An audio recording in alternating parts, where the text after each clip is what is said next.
Prepping ginger.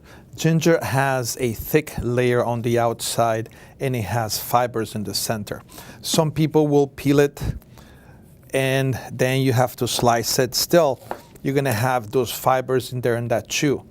My best way and favorite way to prepare ginger is using very simple grater. Don't use the big one. Don't use the one that looks like it's being shot with a bunch of little bullets. Use the fine grain. What I'm going to do is as simple as holding my ginger and just grate. So through the magic of things, the skin and the fibers will stay on this side and only ginger pulp will come to the center of the grater. Don't try to do this with a RoboCoupe or a kitchen gadget that goes too fast. It will actually tear the fibers and the skin, and this will not happen.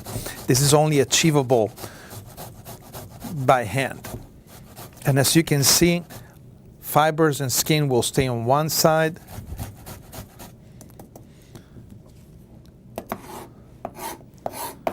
Fibers and skin stay on one side, and inside here, you're going to have